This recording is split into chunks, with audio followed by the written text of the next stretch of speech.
Bien-aimés dans le Seigneur, nous vous saluons tous dans le nom de Jésus-Christ. Bino obozali fidèle ya kolanda biso na www.promochrétienne.com. Nous voici encore une fois de plus na kati na émission ya coup de pouce.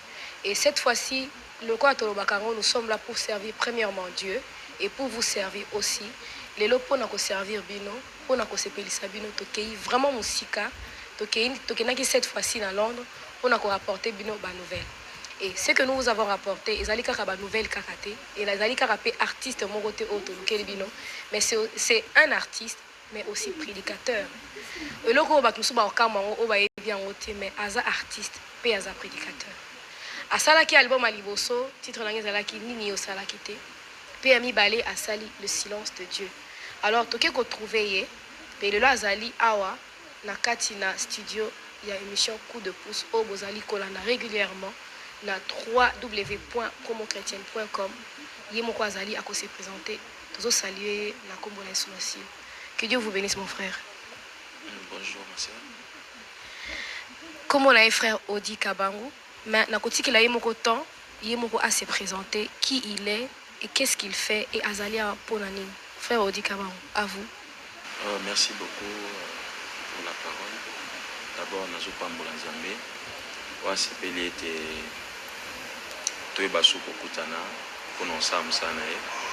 moi, je suis votre humble serviteur, Odi Kabangu. Nde nanziana loyembo batebele baebi ministère nangai. Naza précisément en Allemagne, rien que pour la gloire de Dieu, pour annoncer encore l'évangile, pour kobimisa bato bazana ténèbres, baya toujours na lumière. Donc, le but à mener nos moment où toujours banamboka Allemagne yangwana. Alors, pour nous nous baebi au pendant qui est réellement le frère Odi Kabangu? Bon, frère Odi Azamutu, c'est une personne. Le quoi va dignosto, mais sauf que Nzambe a doté ngai na pouvoir moko, il nanziana lo yembo, bat bazolonga na ténèbres, puis bazoya na lumière. Donc, naza auteur-compositeur. Il y a album à Liboso Zaki, Nini Salagité. Et par la grâce de Dieu, tout au pismo qu'on a marché, les silences de Dieu. Bon, par la grâce de Dieu, ils ont marché très bien. Donc c'est un peu ça. Et depuis combien de temps pour toi, il y a album à Liboso Nini Salagité au Salakiango na Kinshasa? Et deuxième album au Saliango P na Londres pour Oye. Depuis combien de temps vous êtes à Londres? Et puis deuxième album, et Salami na Londres ou bien et Banaki déjà na Kinshasa? Bon, en réalité, premier album na Saliango na 2003. En 2003, j'étais encore à Kin. Album et ça m'a une condition nyostunding et sengelaki, et na poto. Et ça le parcours normal. Mais ngai na comme na poto, je crois na 2006, vers fin 2006, novembre 2006. Na qui un album moko, il fallait mettre en haut sur le marché. Mais Nzamba a permis ngaité na tiango na marché. Et pendant tout ce temps-là, na jogi vraiment temps ngai ya ko bondela ko lukelunga Nzambe. Ti na 2011 Nzamba a permettre que Tobimisa album Mususu ou Ezali le silence de Dieu. Donc ça a pris un peu beaucoup de temps, mais c'était par rapport à Dieu et au monde que silence ou anapé Ezali vraiment silence pour Nzambe.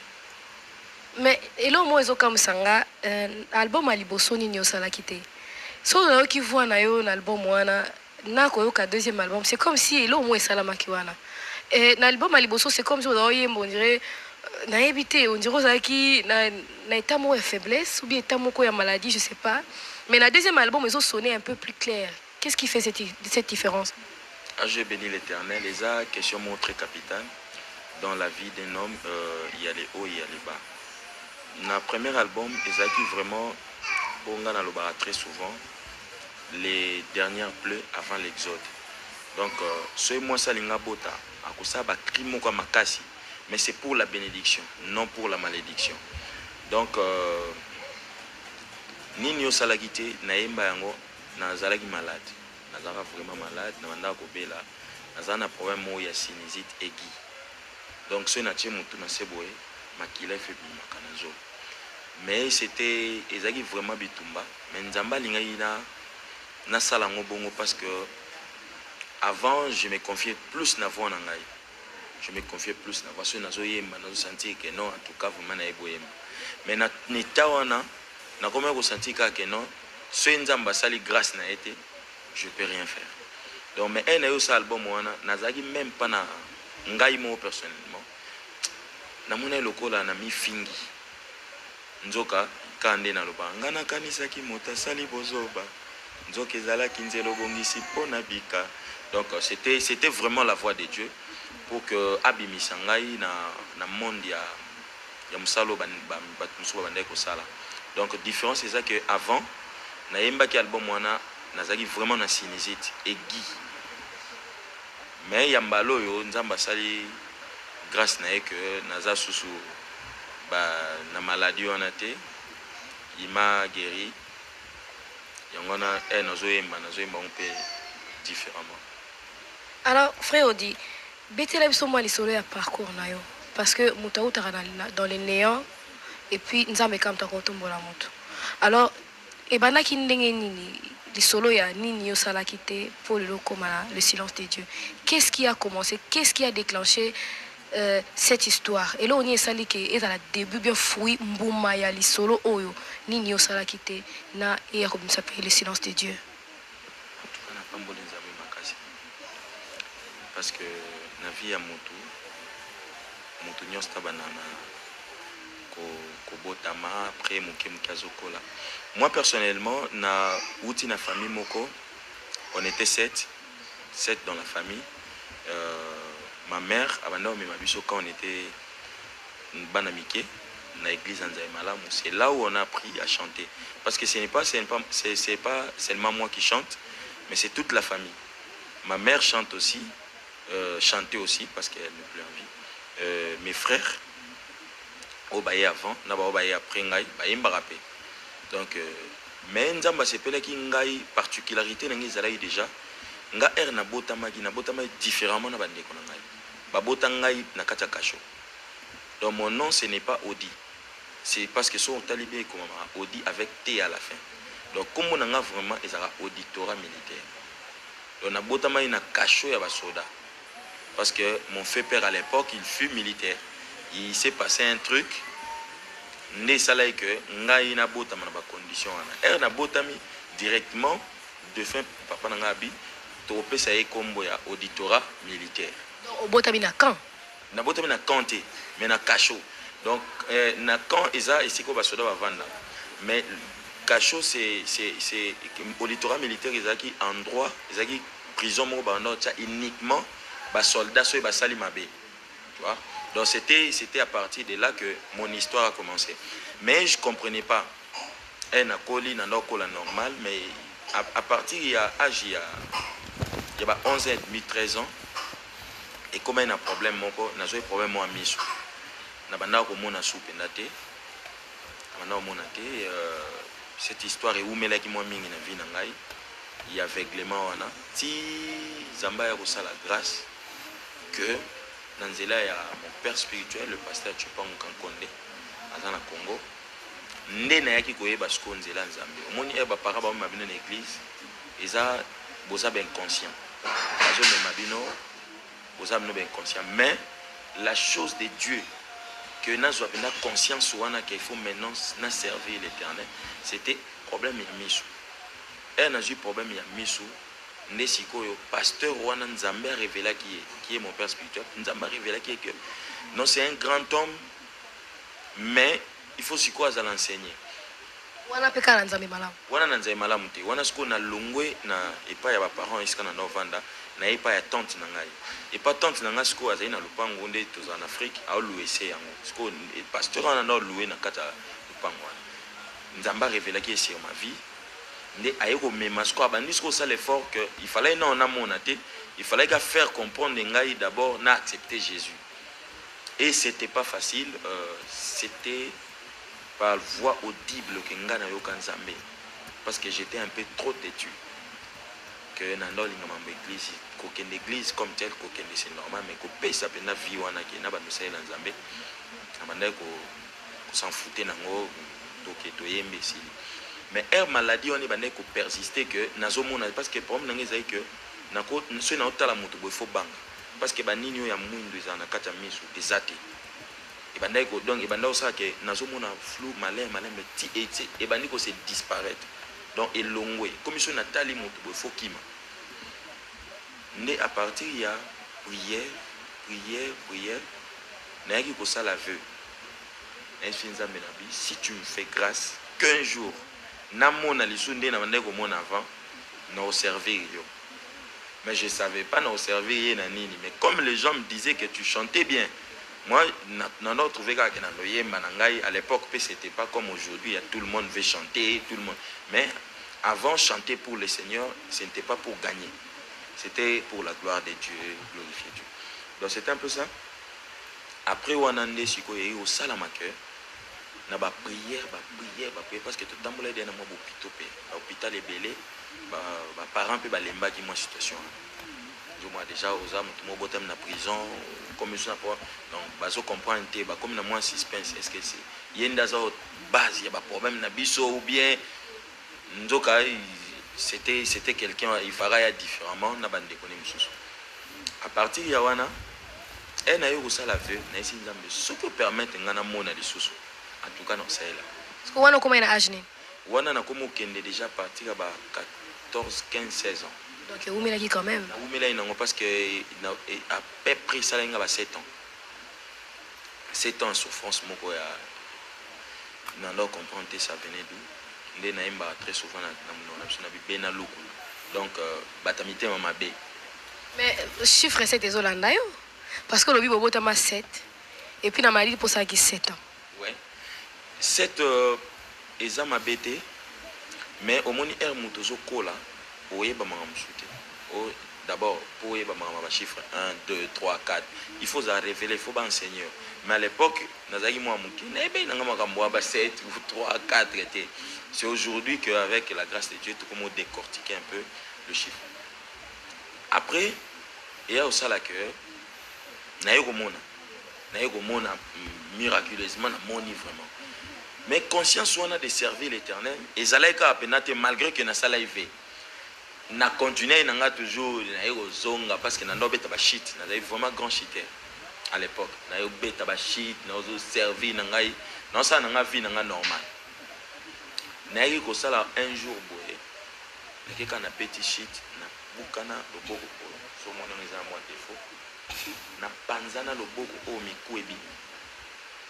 Si vous toquez l'hôpital, babi moyen bazong sa loboko ezate pour miku eza vraiment au panzana.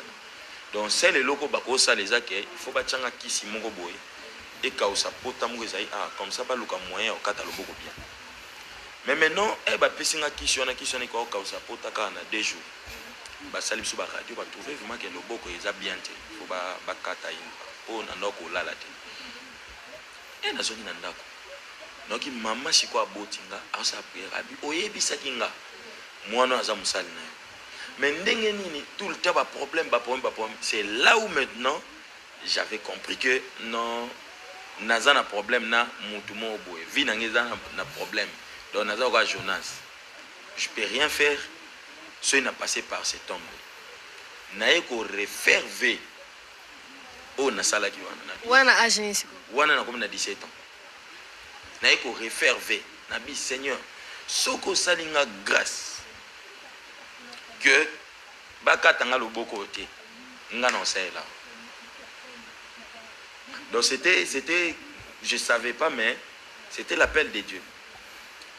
Et toyo kende na hôpital après 3 jours il fallait bakotanga radio batala niveau ya muya et pour mukuwa mususu ya nomona na te et na bukanaki mikoua ceux qui payent ça là je sais pas mais mikoua me sous même moi-même je voyais mikoua boeli banda dans les temps bazongi ça peut et to yo kende wana bachakinga moi basinga mo bakanga kombo na biso bacheba kisi na bango tu et boy banta et to yo zonga wana bazui bakitinga na radio pas mais atininga na radio toke na radio ba eli résultat radio atani boy bongo limite abise pas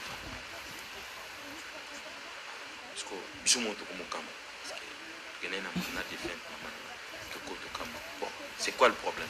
Oh, en tout cas, nous comprendre mais et tout ça qui est radio à liboso tala à la kisi biso ba cliché wana tozo mo apena que non ah ouais espace ça muku izate mais ayi ou l'accession radio ba auto sala quelques minutes miku wana nga nyos to eza normal abi en tout cas moi je crois pas au miracle bozong c'est sous na radio bazong singa sous na radio basali nga susu basenga sous radio ba bimiseli ba cliché wana ba épicé ba cliché ba atali yango lisusu amoni yango pareil na o ba utosanga tout à l'heure. Donc quelque part nous avons utilisé que pour docteur on a à croire enfin au miracle. Même moi personnellement à l'époque, je ne pouvais pas croire ça docteur que ça c'est le miracle parce que moi-même je comprenais pas. Nando mon ara que ils ont encore quand même zouzou normal car na vie. Mais et l'autre et puis c'est une conscience. Ils a phrase ya médecin. Alors moi personnellement n'a prié raté. Et je ne crois pas au miracle. Mais ça, ce qui est ali, et l'okongana koloba, est un miracle. Donc j'ai compris aussi que non, médecin aussi, il a cru que Christ a existé. Abi mais nani na serment na ngayo na sala d'Hippocrate, na koki kotika ye azonga na ndako te. Il faut bâtir plâtre pour na 6 mois. Quelqu'un ou ba na olonga na ndako, a aucun hôpital. Le beaucoup donc c'était ça donc raison ma raison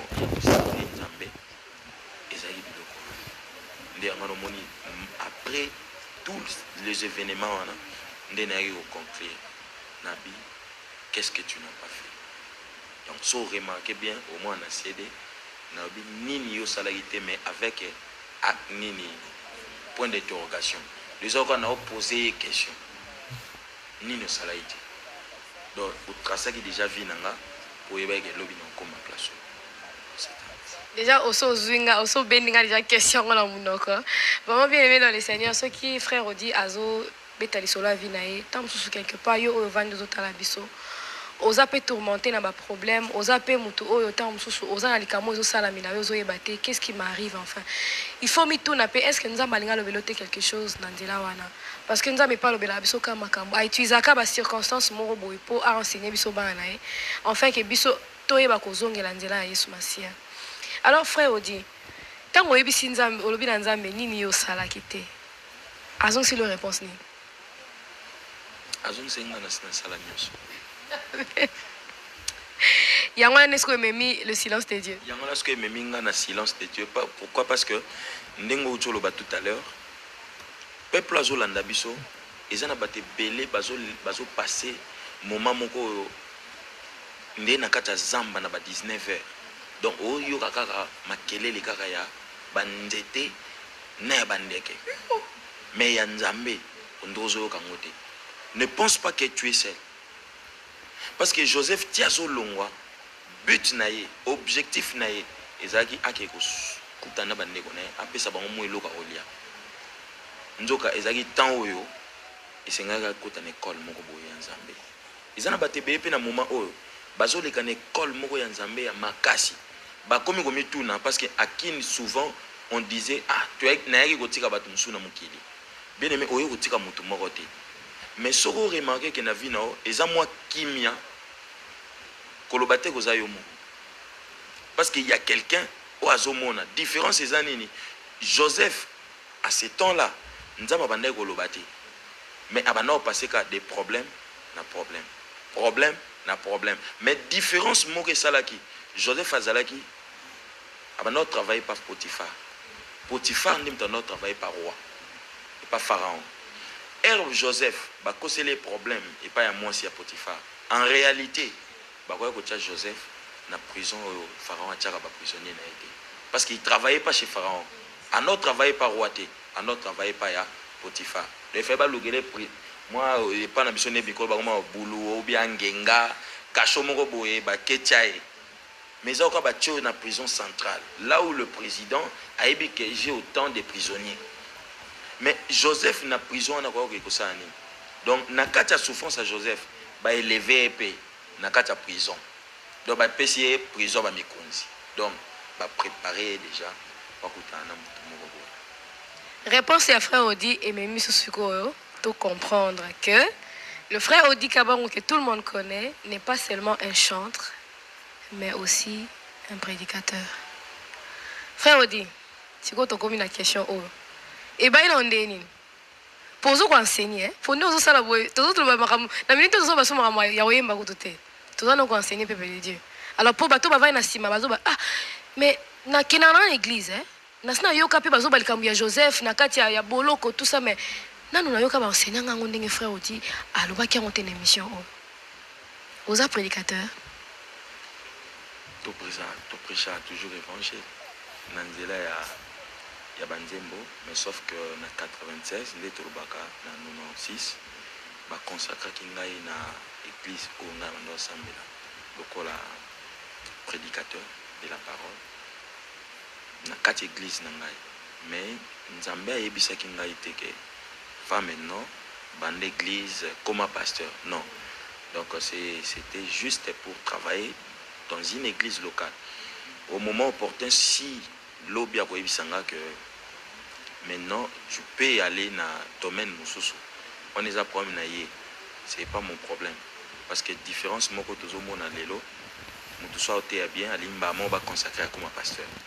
bien sûr aux dans l'église na aux dans la père spirituel na aux pressé ba otilanga maboko te yango na longwe non faut attendre vraiment le temps de Dieu parce que ce comme il attend on zamba lobby au monde que makambe belé aux facile les bible lobby c'est la bénédiction de l'Éternel qui enrichit au remarquer que nous c'était aux vraiment des bande babi easy mais si quelqu'un a forcé parce qu'il a l'appel mais ton aïna ne quitter à kutana ba problème belé et ba langage mususu ba signe mususu mathématique ya mathématique abana ko déchiffrer ngote parce que ba chiffre mususu sengeli et si ko zali ba déchiffrer les yango avant pour permettre que mukolo ko ma place moi ba a o eza spirituel o eza ko agir eza boye donc c'est un peu ça.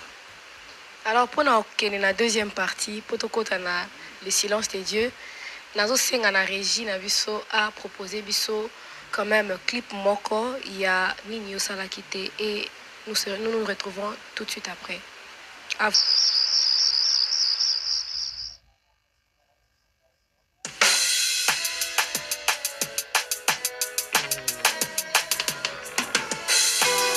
Asala nyonso kotoza bato lesengo ata mitungisi pe minyoko elikia na biso epai na Yesu oyo alongaki kufa.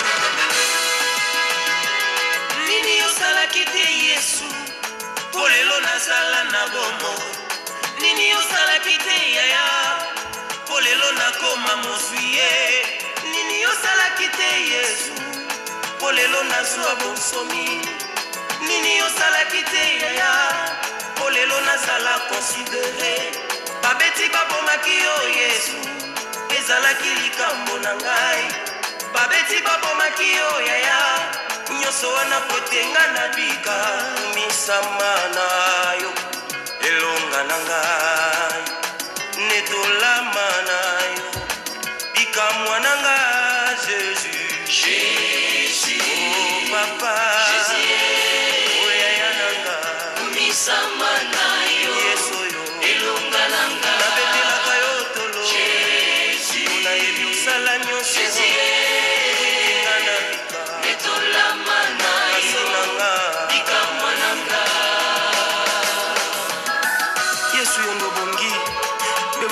konganga nesengo pe molimo na ngai lokola oyo sikoli natala misala nekulusu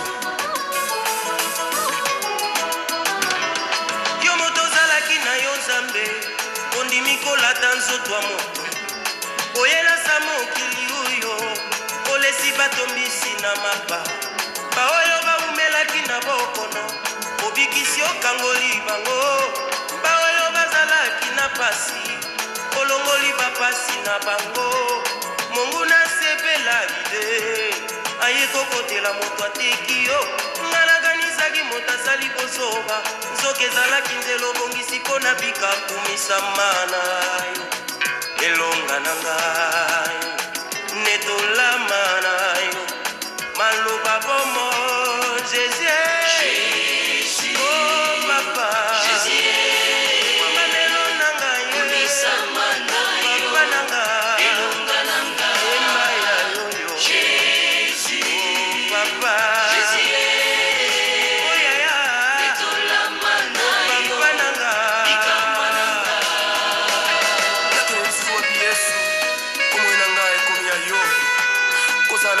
na senza lingolo yesu sala na ngai oyo lingi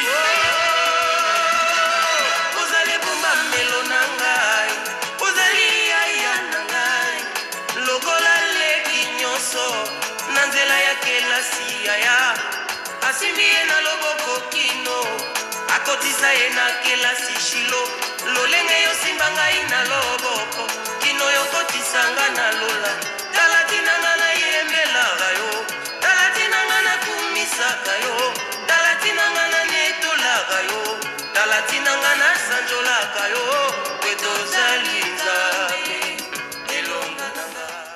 Nous voici de retour dans la deuxième partie. Il y a émission d'Abso coup de pouce sur www.promochrétienne.com.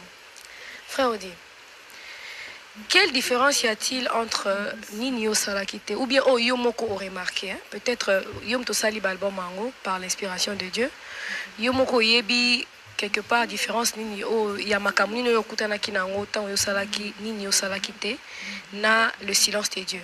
Alors en quelques mots, quelle différence y a-t-il entre le silence de Dieu, Ninio Salakite na le silence de Dieu, na les sous ko servir Nzambe en Afrique, pena ko servir Nzambe en Europe, ponayo. Je bénis l'Éternel. Et ça question très capitale, mais sauf que so boti bana mi balé. Jamoko lo bana mwana moko ke na linga mingi ya liboso ke ya mi balé. Mais seule différence na bango balé ça que Ninio Salaïté ezaki na ngam na komaki yango. Mais je travaillais plus avec groupe. Une orchestre et tout, on travaille ensemble. Mais dans le silence de Dieu, nous avons un point d'interrogation belé. Parce que déjà, quand on est en Europe, ce n'était pas la volonté de en Europe. Je ne voulais pas. Mais quand on est toujours vie à mon Christ, et ça vie à combat. En Afrique, déjà, je ne me sentais pas bien, bas ventre. Et nous avons un problème au niveau de mon parce que tellement que je n'ai mingi en Afrique, je n'ai pas 100, après jeune, il faut faire quoi et tout. Et il y a un problème belé, carence belé, magnésium, potassium, beaucoup.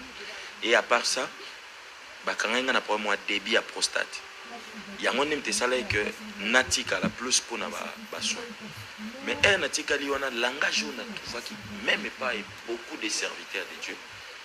Babanda il s'en va que papa pour tes cimetières artistes. Pour tes cimetières ya artiste. Si qu'on suit dans la Bible, nous on a le contraire, il y a oyo batu nyos tu ba yebisanga. Nzamba yebisi Abraham abi bimana na katata na yo. Na mama kende siko na opambola. Mais Abraham il n'était pas béni na mboka na ye. Sous exemple à Joseph, c'était Liban. Daniel, bandima inzambe na libanda. Mais chaque bachata na libanda. Même Jésus est mon ministère na mboka na ye sika botamaki babande ko ndima ngote. Car na libanda. Mais maintenant kana bano koma ko mitu na bi. Nazonga na nga ko ngwango ou bien natigala. Obi peso potika na poto. Pote za ba réalité moko boye diabolique belé. Il y a ba information. Beaucoup si mon nom. Faut que ça faut que zongi boy, faut que mais un dans lequel nous avons garder silence. C'était Wanande rencontre na ngana Nzambe silence de Dieu. Punga ina ute Afrique na yaki na bon titre na ngeza ngananga wapinga. Mais un na yo sa ko rencontre wana na nkolo aïsingabi yo batela rara. C'était à partir de là maintenant comme qui album il y a silence de Dieu na saliango pas vraiment n'esprit mo bona c'est concurrencier na bateau banda ba ke pote za cimetière non parce que j'ai rien forcé par rapport à na sala qui be fort na Ninio Salaïté na silence de Dieu c'est pas ça na Ninio Salaïté on partait même na bangomba na équipe mobimba Moni Babi même l'union fait la force. On priait beaucoup. Mais dans le silence, j'étais tout seul. Donc, raison pour laquelle Eza n'a pas fort dans Ngamote. Même Ngamoko, après avoir Kokoma Banzembo, je me pose des questions. Oh. Donc, Ngam n'a commis Makambo. Donc, je comprends que différence peut-être pour Nanga, na Ninio Salaïté, na Bandego Koma, na complicité Nanzam. mais na silence on dirait yé moko mutako melinga parce que ngana comme ka kotanga ils ont quoi Moïse a okuta déjà ba rouleau donc aotanga donc c'est différence nga personnellement na komona na deux albums wana ça bon parce que même nga moko na yeba banzembo lelo na so comprendre que bilo musu na yembaki na yebi amuti mokolo moko te Yesu na ngai bakobenga yo ex nzambe kiti na yo seko na seko okosede yango te pa ya moto namona bato kofuta mbongo po bavote bango bakoma ba président mais ena na poto réalité nazomona yango wana mutu avai na pouvoir ani kolongwa te mais bakangi président mo na Afrique bakekuta ye na bunker batuni babi mais na bible osani abi po bayebisa nga ke ngande mna oza président j'aime le pouvoir mais malgré kalinga e pouvoir pe bayebisa ke pa ba prophète mais bato batelemisi mais bokonzi ankolo na rotelemisa kiti na yo moto te afanda ye mokolo te batelemisa yo bokonzi na yo ezanga manda ezanga opposition ezanga échec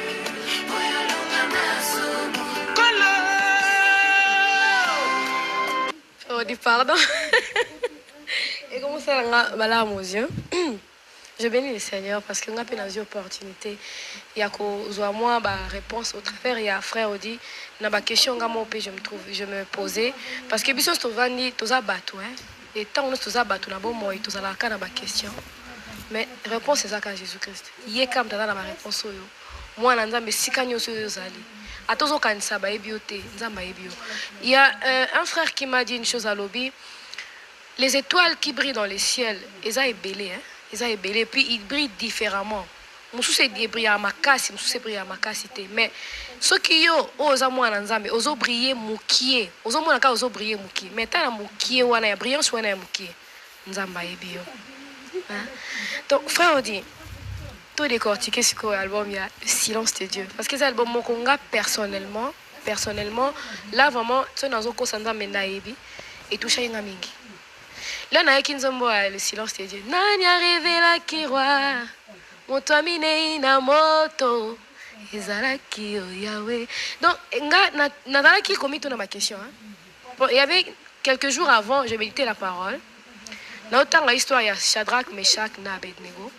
Tant où le roi Nebuchadnezzar a boraki baron en moto. Alors, tant où a tout dit, mais tout boraki trois personnes en moto, non? Mais la quatrième personne que je vois, Asa semblable au Fils de Dieu. Ils sont à Babylone. Babylone, ils sont en Irak. Donc, Irak, déjà, tout le monde entre guillemets, ils sont un pays islamique. Cet homme-là ne priait pas. Donc, problème, il y a Moutou. Bien aimé, problème, il y a à ta aveugle, à quoi bisoko lati boye, so une colo à permettre. Parce que roi zaki païen, mais nous va permettre que roi soit révélation fils de l'homme. Abipé que pour quatrième personne, à la ressemblance, il y a fils de l'homme. Et Raoul Obama, c'était dans l'ancienne alliance.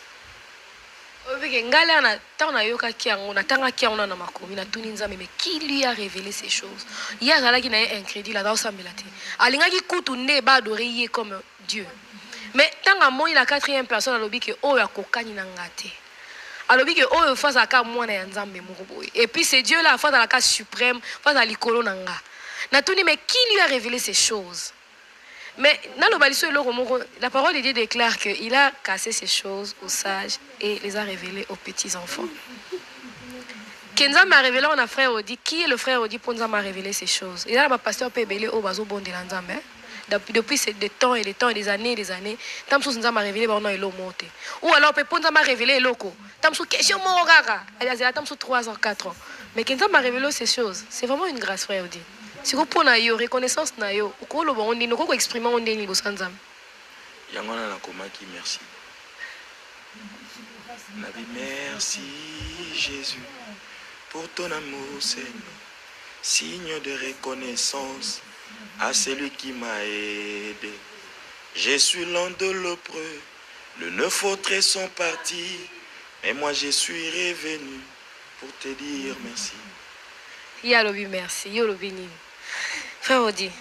Tozina no album nzembo liboso ya le silence. Zemi ezanga mobile. Mwana nga exauce toujours. Oh Yesu, zemi ezanga mobile. Mais seulement le quoi dans na mwana muki ya ebi na été so ezanini. Mais ça pe na mikolo o batana pe bana mike na kati ya bonzambe. Auto mais oh zemi ezanga mobile suni nyango wana. Yango frère oyo bazo yango bato pena bazo bimaka siko. Bazo lukaka makamo na yemba mate. Alinga lo banini. Frère Odi, zemi ezanga mobile. Pona ndeko ayebi na onte akoti na penda na profondeur ya bonzambe te o expliquer ni. Non, je voulais parler na mutu moko boye o aza différent. Malgré que atazwaki décision na likolo parce que azwaki décision banda époque ya Moïse. Abi maintenant moi-même je descends. Donc malgré que azwaki décision wana ya okita, mais il fallait ça la différence, il fallait marquer différence parce que azanzambe alingaka la tanzoto na biso, mais il fallait marquer différence. Différence ya liboso markaki. Yé atikala ko ya na nzela ya bosangani ya mwasi na mbali te. Mbala moko ba annoncer mutu ke okomi na zemi. Donc zemi wana ezanga mobali parce que so tangi na Matthieu Joseph Aolobake Bible Olobake, il voulait rompre mais en secret. Pourquoi en secret? Parce qu'à l'époque na bango ba loi na bango ceux qui a publié que Maria zana zemi ba lapidé ya okufa. Lui il voulait pas. Ndenkola ke kutana ici abi fanda kimia pour trouver des grâces na misu na ngai. Donc ayaki déjà ndenge biso to ya raté. Yangwana na lobi suki ya pembe ekobima jamais na muto na ye. Pourquoi ekobima jamais na muto na ye? Parce que c'est un Dieu de génération en génération. Soko tuni ekomona alobaka à présent. Je suis. Ya lobaka te ke o nde batebele mona moni papo yo. Azaka na mbongo. Mais azalaka mais lelo yo ana ngote o kasazaka président ya Sénat mais lelo azana ngote mais yeso ki ba linga ba beta lisolo na ye ba beta lisolo na présent jamais na passé jamais na futur ana présent donc on a ba isuki ya pembe o ya vieillesse ke moto nde biso zalaka so ba no mona moto komi pembe ye ba bege liwe komi pembe soki même ata nzamba permettre na kufate kende kolanda bato bakoma na ba 100 ans 90 ans basenga liwa bango kwa lembi akomi papa zwanga ina kende zwanonga na kende yango mona ici pe mutu mona bi malkozo wele la peta pouvoir malkozo luko boma bato pona mbongo kaka e mai mikolo ezo chola na profiter mais ba ka okokisa 200 ans. Tozo signaler bino que album ya Le Silence de Dieu ezana 11 titres. Yango tozo meka ko décortiquer on pona bandeko bazana on ndako ba comprendre qu'est-ce que le frère Odi Kabang voulait réellement dire à propos de l'album, bien à 4 albums, il y a Le Silence de Dieu. Alors, deuxième chanson, Olobi Kakayo. Moussousouté Kakayo. Pourquoi Kakayo? Pour Kakayo. Pour Kakayo, nayoki batumswa mokili babio yo nem to sala to zala. Nso enza malongoli pe mania bomo yo mona mutwana. Aza sune fort monte. Yo to mon exemple ya président, ex-président en Libye. Il avait fait 42 ans à pouvoir. Qui pouvait croire que les lots bako longolai? Mais nalo la jamais bako vendre un jour Jean ou bien ba Eli ou bien ba Bramba lo bate yeso umeli tout ça élection boto chata Josué ou bien Caleb. Donc écoutez la Osalema. Donc il est le chef suprême, il y a armée céleste. Donc c'est lui nde sengeli bat nyons tout na mokili bayemba yango na remarqué que na moment otolobo même Kadhafi il a compris que il y a quelqu'un au ba longola été aza d'éternité en éternité, c'est notre Jésus. Yango na sepela na lo bakakaye son trône demeure éternellement. Eza bongo do bokonzi na ye mutako bouger atako bouger à pamba azate parce que Bible dit c'est pourquoi aussi Dieu l'a souverainement élevé. Apesi kombo eleki ba kombo nyonso. Donc yangona fenga na ba kakaye. Je n'ai pas dénigré les autres. Bat nyonso bayaki, c'était juste pour donner l'image ya moto esengela kaya. C'était Jésus. Et Jésus a yé ndé eza kwa bakangi Bible. Ba clôturer parce que yé nem différence souki ça nyonso. Parce que so tangi même après Jésus, ba koma ko baka mambo ya sali. Pe makambo yo akoya ko sala. Donc mais Jean Moïse bango tout bande ko parler kaka sur mutu wana. Zoma mais na linga ko explicitango kaka que ils na batu musu baya nzamba témoigner ki bango fidèlement à tomboli bango, mais à la fin va décevoir rien. Il n'y a que Jésus est raillé atali habité kolinga volonté na ngeko ksamate yo kokisa yo pour peuple abika. Merci. Merci. Merci. Et l'obinini, bon, en fait, tout le monde écoute l'obinini, mais il y a ce qu'on m'a dit, il y a une caméra qui s'est embêtée. Nous sommes désolés qu'il y ait, tout le monde a dit ça plus tard. Non, mais ngai na baki merci pourquoi parce que nazaki avec après il fallait naza loboko moko j'ai na lobité que bateau peut-être bakutana que comme loboko moko que nzamba ebi bangote mais moi Dieu m'a fait grâce. Dieu m'a fait grâce. Naza okola Jacob malgré que na bundaki na nkolo aleki na ya changer nenga kombo mais lelo pe natika na moi défaut na ngana loboko. Donc c'est normal mais sauf que je voulais dire à quelqu'un même si nzambe asalika effort na ye abonzambe que olamuki na tongo lisusu ya lobby faut ebise merci parce que bible zo loba mutu soka zana nu na bomoi akoyi ko rêver ba projet na ye ko kisama mais so mutaza su na bomoi te bat bakoma obenga e ebembe ex ozoma bakoma obenga e pauvre kingandi. Donc déjà le fait à kozana na bomoi faut savoir dire merci à Jésus. Au quotidien ndaka libala merci. Au boti merci. Au boti pété merci. Ndeko yo vandi kuno yo kiyo moko walobi okoti na ndaka libala merci.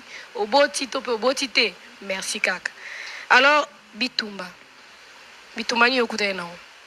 Toi bien que en Afrique on a makambo c'est vrai. Siko a pe na Europe okuta na bitumba moko lo ba non bitumba. Lo ba ni pala. Non mais non na linga ina encourager peuple de Dieu que na bitumba molimo. Na bitumba ils ont deux sortes de bitumba. Boko kuta na moto bo bundi bo sokisani. Mais bitumba nga ngana parler c'était combat spirituel. Combat spirituel ezana moto moko oyo asi abunda. Apesa biso longa.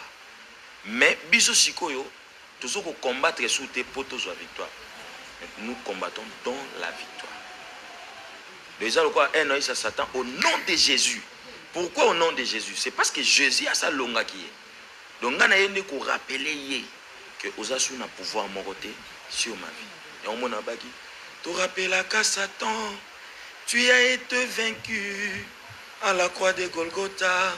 Il y a de ces l'an 2000 ans. Koloé, koyana yo, échange à vie nangai. Donc, na zongi nanga adoration parce que assez longi singa. Mais en bat muso mona tozo bunda. Oui, c'est vrai que toza na bitumba, mais erozo ya na kata bitumba na yom to bundo longa te. Ya mona kaka yo quelque part na bike alati sanga moto na kembo, mais na bunda te. Donc tout tambola mitu likolo parce que nous avons quelqu'un.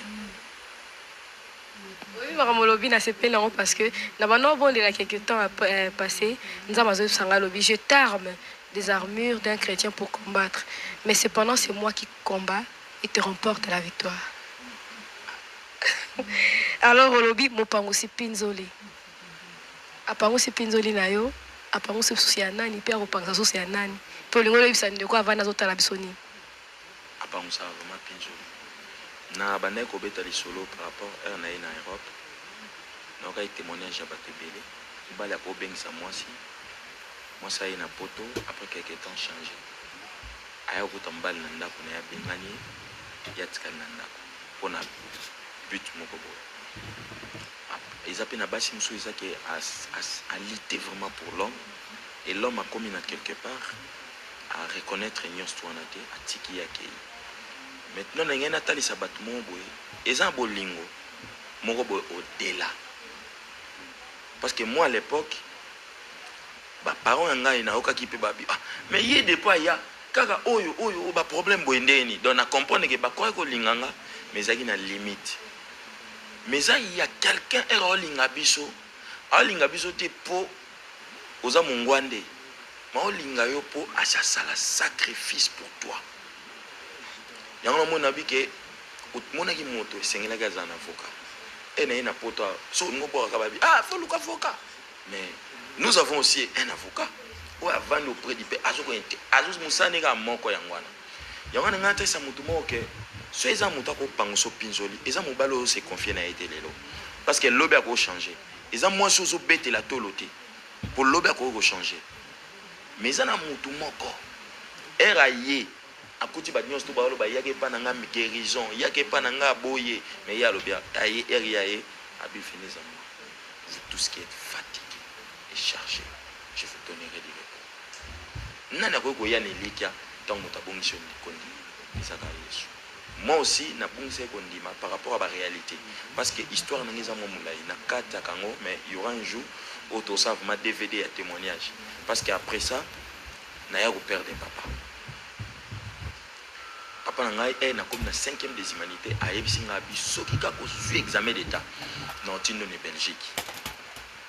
Période où on a na sala kanzembo moko mais j'aime plus chanter banze moi bongo.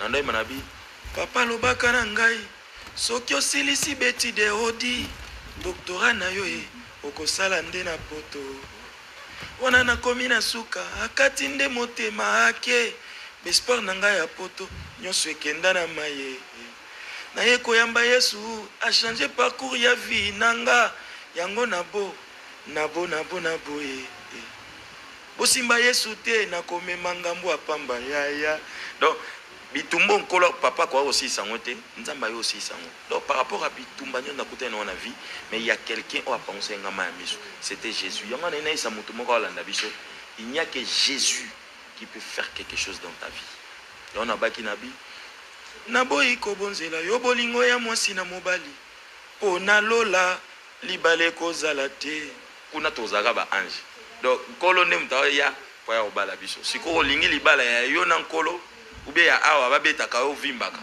c'est confier plus en Jésus aux ala vraiment frère Odialo bailo moko na bitumba on a rappelé encore moi que pour la bande comme so ba bien on nga pe na zaki super yo ko mais et ça kinga moi bien fortifié kinga frère Odialo bi yom to banga ba démon ko banga na oli soste parce que ceux qui bazaki makasi bon ba kantsana nango benga ba prolonger butu pour ba ko sasa yo ba bomo bien mais le gars ande baza makasi on te bango ba utiliser kaka ba profiter ka un espace au mukenza makata que le jour et la nuit hein donc yo ozo banga liwa yo ozo banga butu ko banga na ote pour ce ko banga butu banga nde mutu asala butu